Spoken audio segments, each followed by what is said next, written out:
Let it be known, it is Thursday, August 11th, 2022.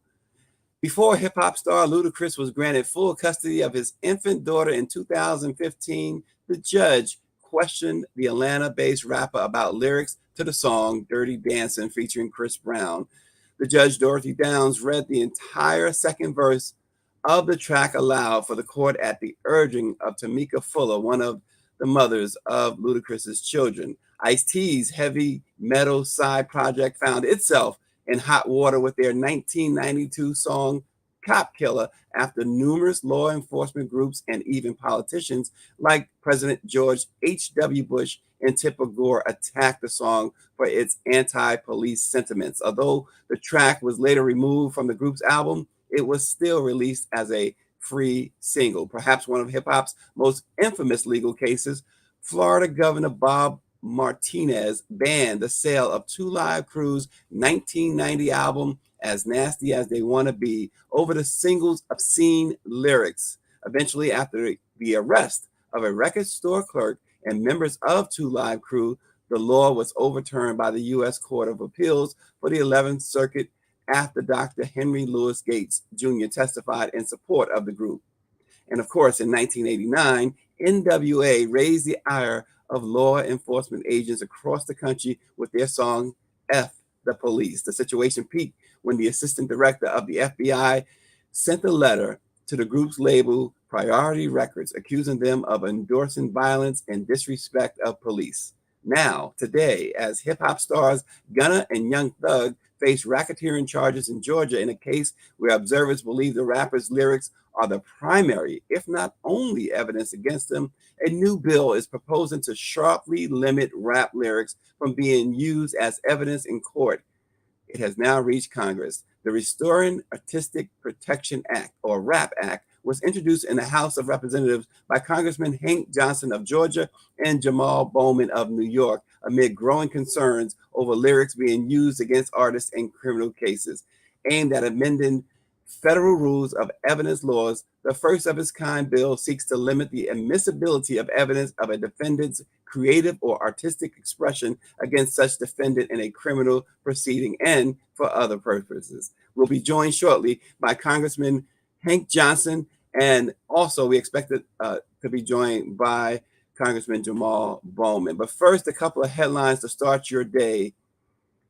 As Donald Trump told New York prosecutors that he invoked his Fifth Amendment rights against self-incrimination, President Joe Biden sat behind a desk at the White House where he signed into law the PACT Act, legislation that expands health care benefits for veterans who develop illnesses because of exposure to toxic substances at U.S. military bases.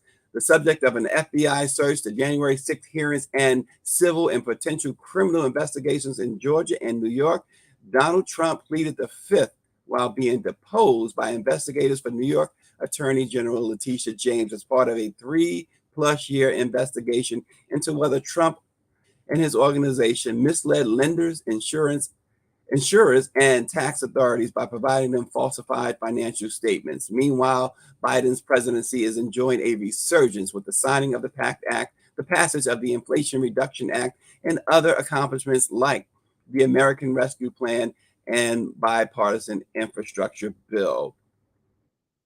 Also this morning, the demand for tickets, as you could imagine, for the U.S. Open are soaring after Serena Williams announced she's preparing to say goodbye to tennis. In a first-person essay for Vogue, Serena Williams said she's evolving away from the sport and instead choosing to focus on her family. She says, "I have never liked the word retirement. It doesn't feel like a modern word to me. Maybe the best word to describe what I'm up to is evolution. I'm here to tell you that I'm evolving away from tennis toward other things that are more important to me."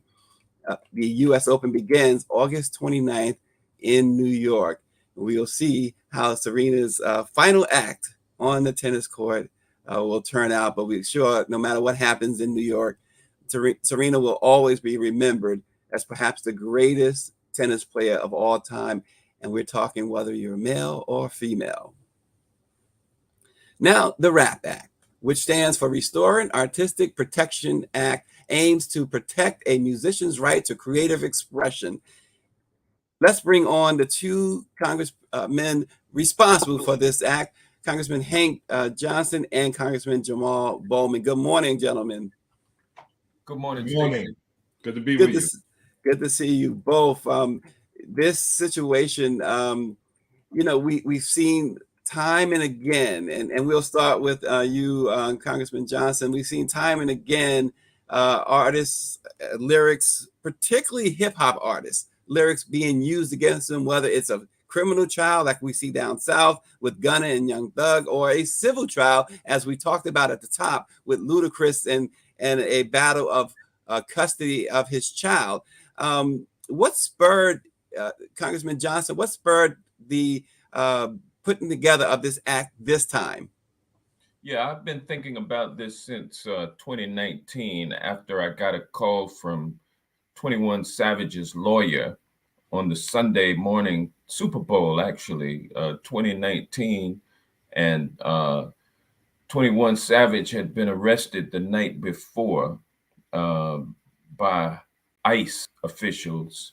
And he was actually targeted for deportation. Everybody knew that he had been born in Great Britain, and but he had committed the offense of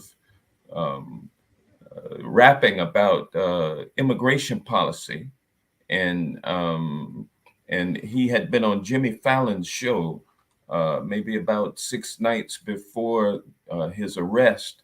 And once he was arrested, then those lyrics came out.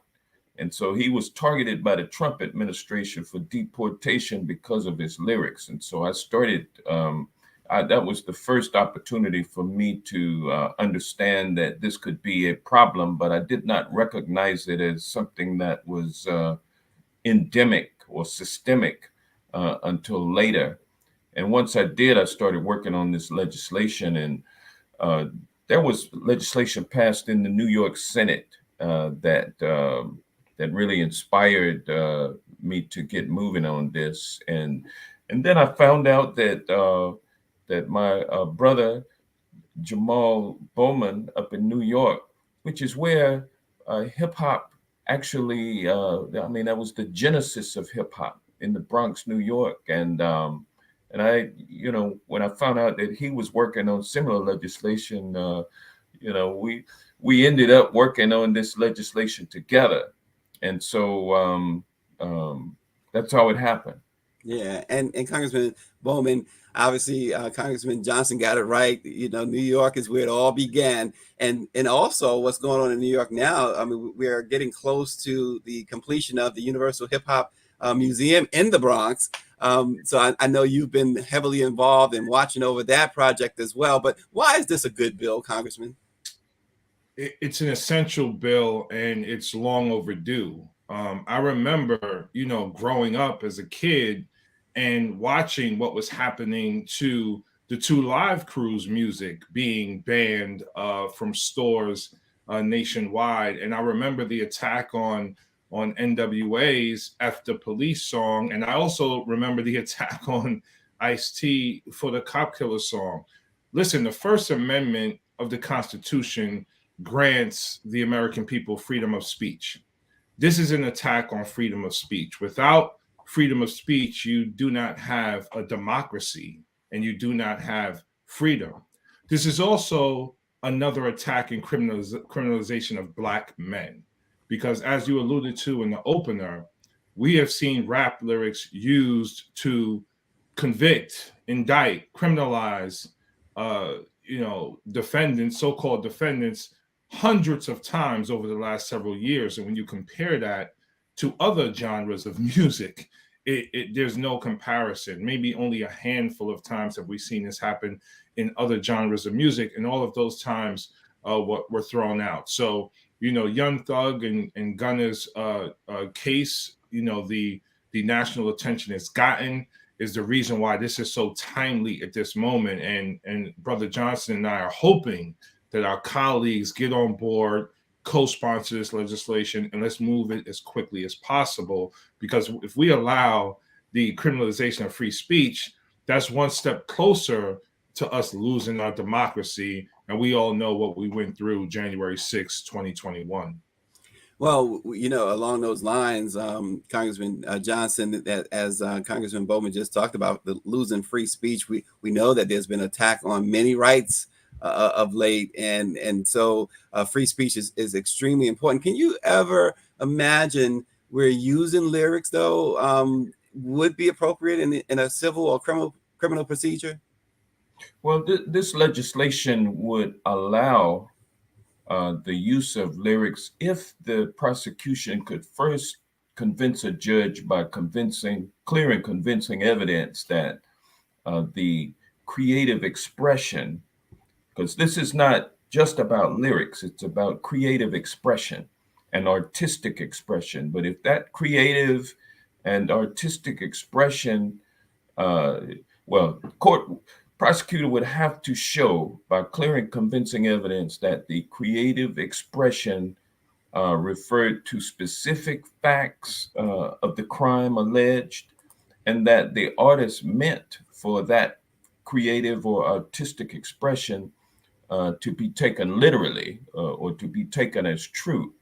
And that way you would stop the practice of introducing lyrics into a criminal proceeding simply to prejudice or cause the fact finder to go against the accused, to somehow prejudice that fact finder against the accused. And that's what we have been seeing has been happening over the years. Over 500 criminal cases that we know of where convictions have been obtained, and some of them have been obtained basically with no evidence other than the lyrics against the rapper. And so when Johnny Cash said in his lyric that I shot a man in Reno just to watch him die, yeah. Lots of men in Reno were shot down, but they didn't accuse Johnny Cash of being the perpetrator simply because he wrote that lyric. And that's what we're trying to prevent with the introduction of the RAP Act, Restoring Artistic Protection Act. Yeah, and I'm glad you mentioned that. Johnny Cash is just one of a number of lyrics you can point to and other genres of music. Congressman Bowman, you could look at rock and roll, look at, even pop music. This seems to be a targeted thing with hip hop. And let me ask you this, does it have anything to do with this idea that, do you believe it has anything to do with this idea? We talked about NWA, we talked about Ice-T, I'm sorry, and with the with lyrics back then, song titles back then. It seems like it could possibly be some revenge going on here, revenge prosecution going on here. Yeah, I think so. I mean, unfortunately, America has a long history of criminalizing Black people, right? So, after slavery was ended in this country, we then had the Black codes, and we then had the Ku Klux Klan, and we had Jim Crow, and on and on and on, and mass incarceration, it's been widely written about. So that's the history of this country.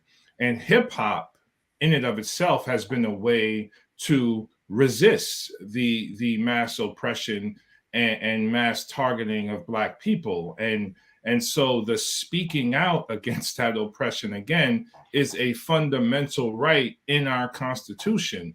And this is one of the many mediums that Black men, majority Black men, is Black women, Latinos as well, have used. This has been one of the mediums that have been used to speak out and push back against an oppressive system, which includes law enforcement.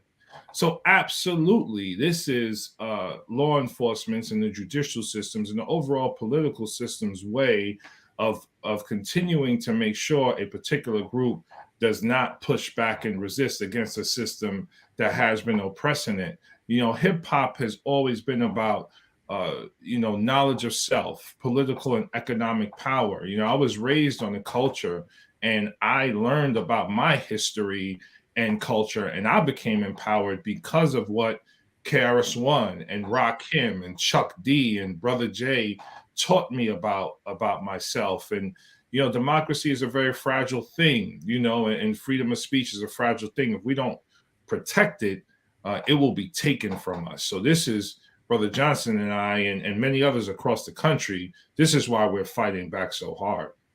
Yeah, and Congressman Johnson, listening to Congressman Bowman, there's a lot of passion there. But do any of you guys as colleagues on the Hill share this passion?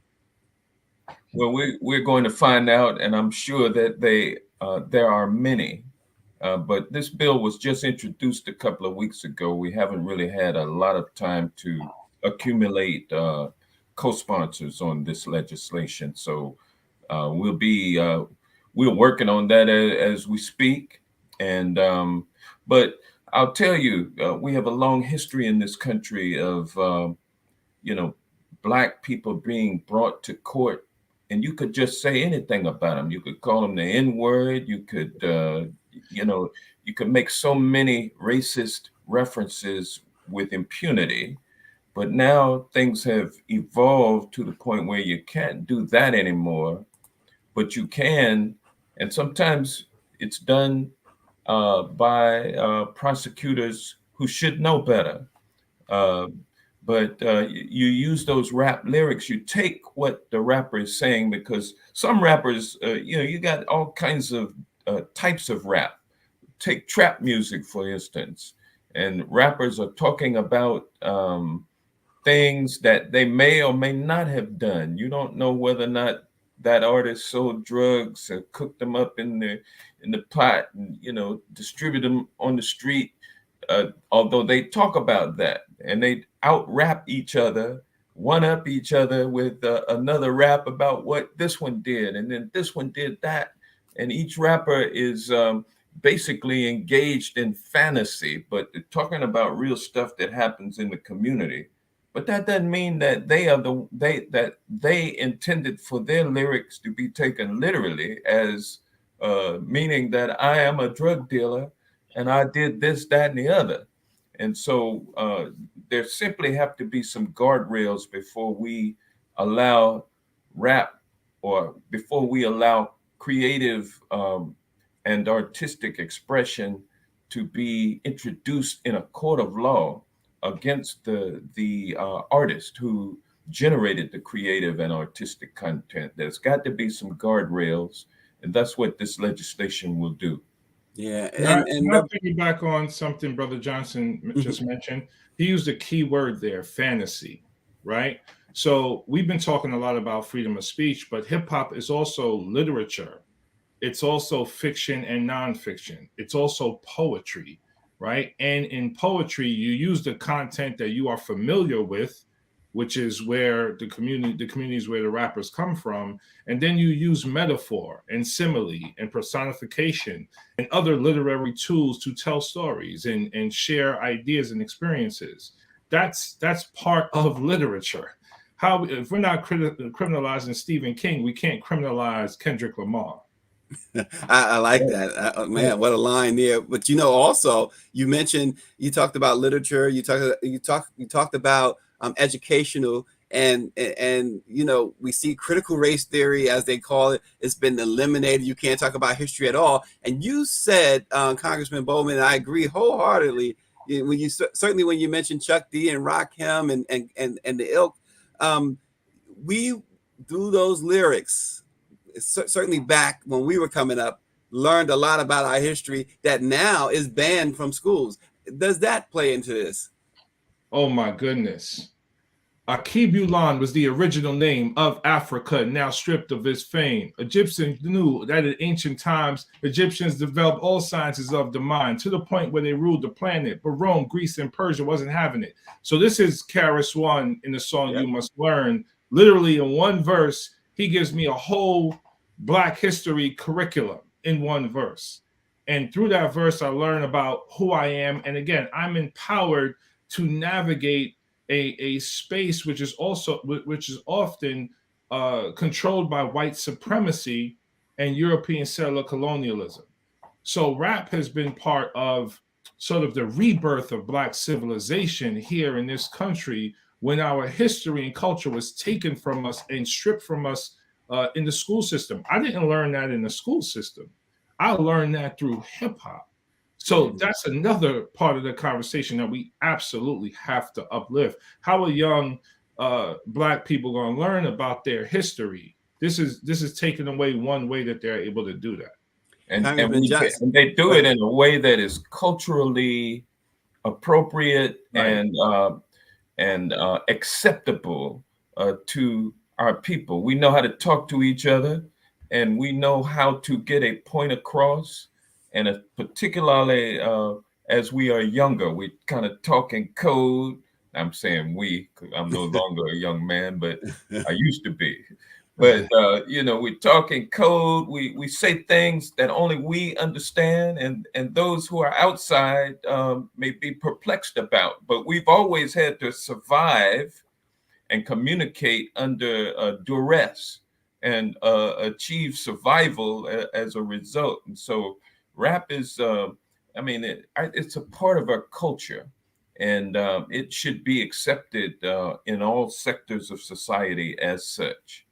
Yeah, Congressman Bowman, we're gonna, before we leave this morning, we're gonna have Congressman Johnson spit some bars too. I might be spitting some Biggie on y'all or something. Y'all don't want to hear that this morning. Congressman Bowman, so and by the way, KRS-One and those guys, all of that, I came up through also, although I was older when that was happening. But rap has been around since 1979 at least, 1980, probably before then. I mean, the Double Dutch Bus, that was sometime in the early 70s. But it's a part of our culture. It's a rich part of our culture, and we should look at it as art, as opposed to a confession or admission that can get you in trouble in a court of law, in a criminal court of law. Congressman Bowman, does the artist bear any responsibility in this, and making sure that lyrics are not quote unquote violent or whatever they're alleging down south right now? Communication is a process of catharsis and healing. And as rappers share their experiences and tell their stories, Chuck D also referred to hip hop as the CNN of the hood, right? As they communicate what they're going through, they are educating all of us on what's happening in their communities. So some of that is violent. And some of that is hurtful and harmful, but it's also honest.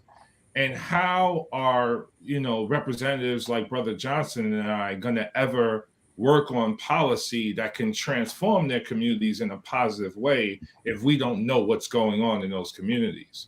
When you talk about the redlining of communities, redlining has contributed to generations of poverty and underinvestment in education, environment, and other areas. The manifestation of that is what the rappers are talking about in their music. So they are pulling us in to their communities, actually crying out for help. This is what's going on. Look at us, pay attention to us, and come do something about this. So I appreciate the honest articulation and communication of the artists in terms of what's going on in their communities. And again, with regard to violence, we love Westerns. We love, movies where things are blown up. There's all kinds of genres of movies, genres of television shows, genres of books where there is extreme violence. But we're not even thinking about criminalizing that. We're thinking about criminalizing the Black man, because the Black man, for many Americans, subconsciously and even consciously, is a criminal simply because of the color of their skin. Yeah, Congressman Johnson, the Baltimore Times, one of our newspapers in the family of the Black press, writes in that is asking, should we support locally this this proposed legislation that you guys have put forward? Should we support locally by appealing to our local legislators? Is there anything we can do to support the introduction of this proposed legislation? Yeah, certainly. Yeah, get with your elected officials. This bill applies to criminal cases in federal court, and 50 states. New York has already moved forward. I think a bill has been passed out of the New York State Senate, and will make its way up to the governor once it's passed in the House of Representatives there, if it should happen. So New York is already started. I think California has something that's moving along also. We have this measure which will deal with federal cases, and people need to talk with your state elected officials, your governors, your legislators. You also need to talk with your prosecutors, because prosecutors are elected also.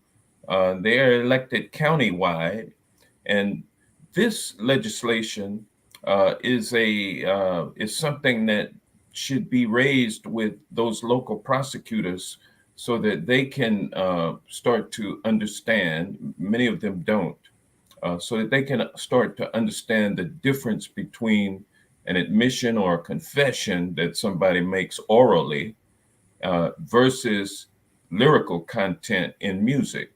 You cannot equate both of those as the same thing. And then it's a cultural thing. If our young people stop expressing themselves in this way, then society loses. By the way, it should be pointed out that rap music is the #1 selling genre of music across the world. You got kids in North Korea, in China, behind closed doors in the closet, acting like and trying to produce their own raps. This is something that is a part of our culture now. It's not just Black folk, but it's everybody. And so once you start attacking one group and taking away that one group's rights, then the rights of all are impacted. So everybody needs to understand and get with this protection of our First Amendment rights, freedom of speech, which means freedom of expression also. Nobody can tell you how to express yourself. You have that right. All of us have that right, and it's to be protected. Well, Congressman Johnson, you mentioned the biggest selling. It's the biggest selling, really, the biggest gross in history, right? When you think about any genre, and today you can't really have a #1 hit unless it at least incorporates some hip hop in it. And that's how far, if you recall, 30, 40 years ago, they said it was just a fad. It was going to be a passing thing. And as we heard Representative Bowman, give us some KRS stuff there.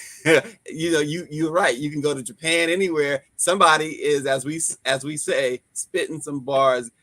Gentlemen, it's unfortunate that we are out of time, but it is wonderful to have you there. People always say, well, they ask us so much on Congressman Johnson and Bowman. Well, what is the CBC doing? What is the CBC doing? Well, this is just one of the things that the CBC is doing and trying to accomplish. And come back, guys, and tell your colleagues in the CBC that the Black Press has an open door policy for each and every one of the 50 plus members of this CBC. We'd love to have you all on Let It Be Known. Thanks so much for bringing this to our attention. And everybody, thank you so much for watching. We'll see you tomorrow. Thank you.